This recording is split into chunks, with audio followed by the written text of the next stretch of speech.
Urdu choice के मुअज़्ज़िज़ दोस्तों, अस्सलामुअलैकुम। नाज़रीन ग्रामी, ताज़ा तरीन अपडेट्स के मुताबिक उठने वाले रेत के तूफान ने काफ़ी सारे मुल्कों को अपने कब्जे में ले लिया है। सुनने में ये आया है सैंडस्टॉर्म के नाम से उठने वाला ये तूफान चाइना के कैपिटल बीजिंग से शुरू हुआ और पूरे एक दिन पहले उठने वाले इस तूफान ने काफ़ी सारे मुल्कों को अपने कब्जे में लिया हुआ है, जिसमें कई लोगों की जान भी जा चुकी है। और अब तो ये तूफान सऊदी अरब से होते हुए पाकिस्तान और इंडिया में भी दाखिल हो चुका है।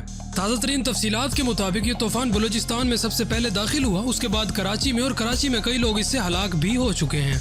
ये तूफान इंडिया को भी अपनी लिपेट में लिए हुए है। नाज़रीन ग्रामी, इस तूफान की शिद्दत कितनी है अब तक ये तो मालूम नहीं हो पाया, लेकिन ये सुनने में आ रहा है कि इस तूफान से जानी और माली नुकसान भी हो रहा है। दोस्तों, ये तूफान कुवैत में भी दाखिल हो चुका है। दोस्तों, यहाँ पर आपको ये बताते चलें कि ये तूफान जब आता है तो मौसम इंतहाई ख़राब हो जाता है और हर चीज़ सुर्ख दिखाई देने लग जाती है, क्योंकि इस तूफान के अंदर हवा में काफ़ी सारी रेत मौजूद होती है, जिसकी वजह से कुछ भी नज़र नहीं आता और जहाँ तक हद निगाह जाए वहाँ तक सुर्ख रंग ही दिखाई देता है।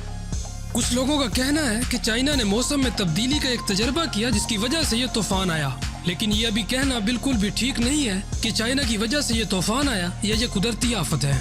प्यारे दोस्तों, जैसे ही कोई और अपडेट हमें मौसूल होगी, इंशाल्लाह सबसे पहले आपके साथ लेकर हाजिर होंगे।